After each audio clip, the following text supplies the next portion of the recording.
2025 could go down as the year the financial world finally cracked. Stocks, real estate, even bonds are all showing warning signs that some experts say haven't been seen since 1929 and 2008.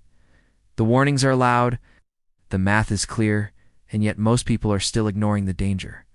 But what happens next could change everything: how markets collapse, how wealth evaporates, and who gets hit the hardest. Stick with me until the end, because I'll break down exactly why this crash could be unlike anything in modern history and what it means for your money.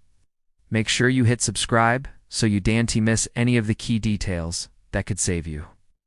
Imagine waking up in 2025 and realizing the financial world has shifted overnight. Not because of a war, not because of a virus, but because the system itself finally cracked under the weight of decades of pressure. A crack that many experts quietly warned about long before the public noticed a thing. And now those same experts are whispering something unsettling: that the coming 2025 to 2026 downturn may not just rival 1929 or 2008, it may combine the worst pieces of both. Every major financial collapse begins with a story people desperately want to believe. In 1929, it was the promise that America had entered a permanent era of prosperity. In 2008, it was the myth that real estate prices never fall.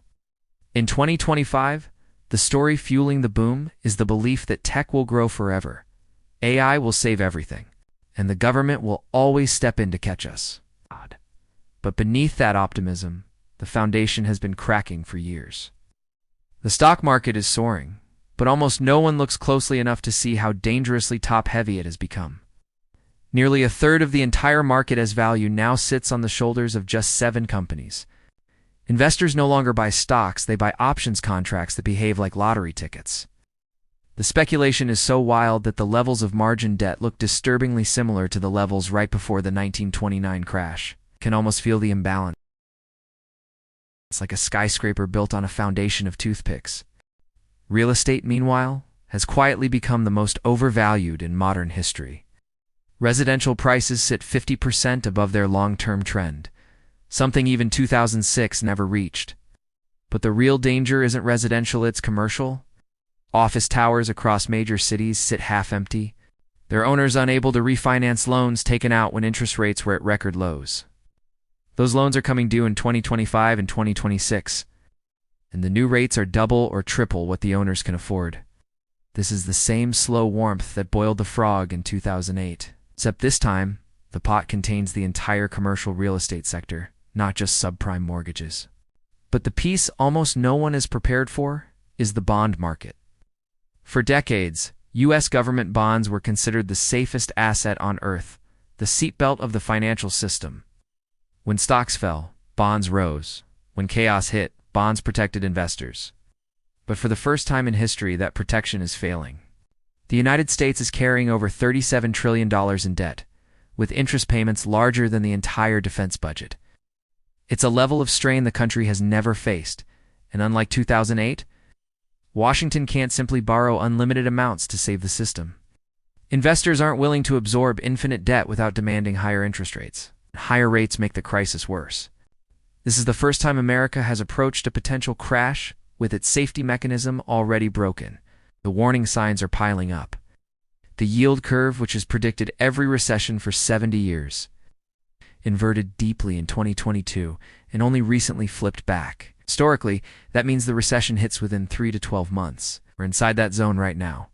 Delinquencies on credit cards, auto loans, and student loans are all rising at the same time.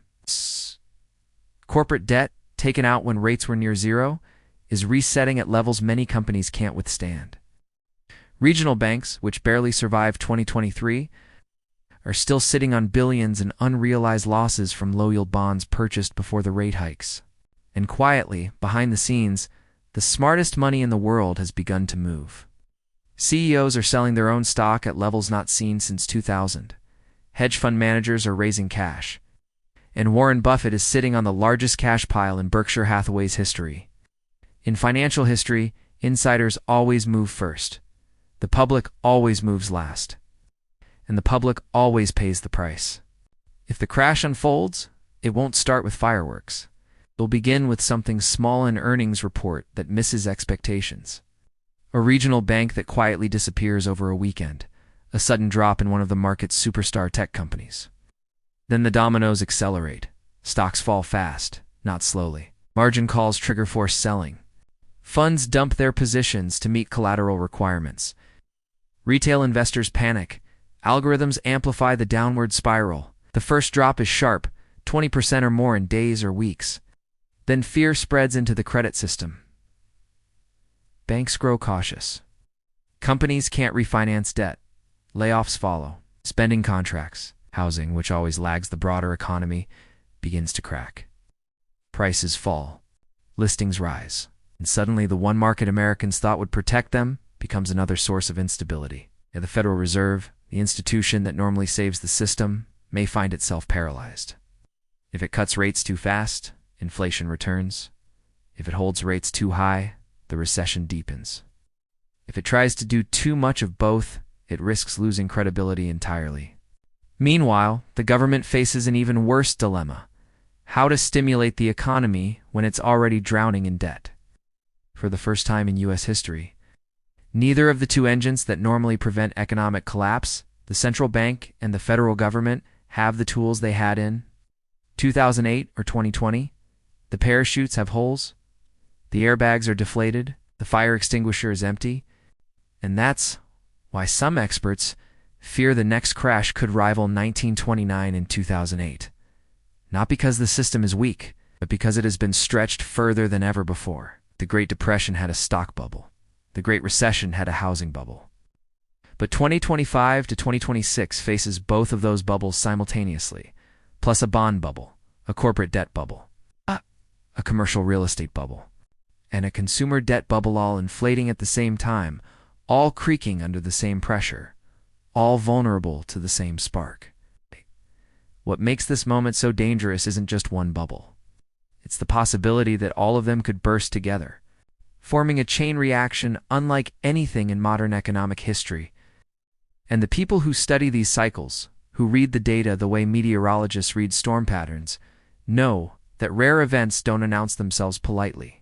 They build quietly, until they strike suddenly. And if the storm experts fear does arrive between 2025 and 2026, the world will remember it. The question now is, who will be prepared when the first cracks appear? Who will still believe the story that everything is fine, right up until the moment it isn't?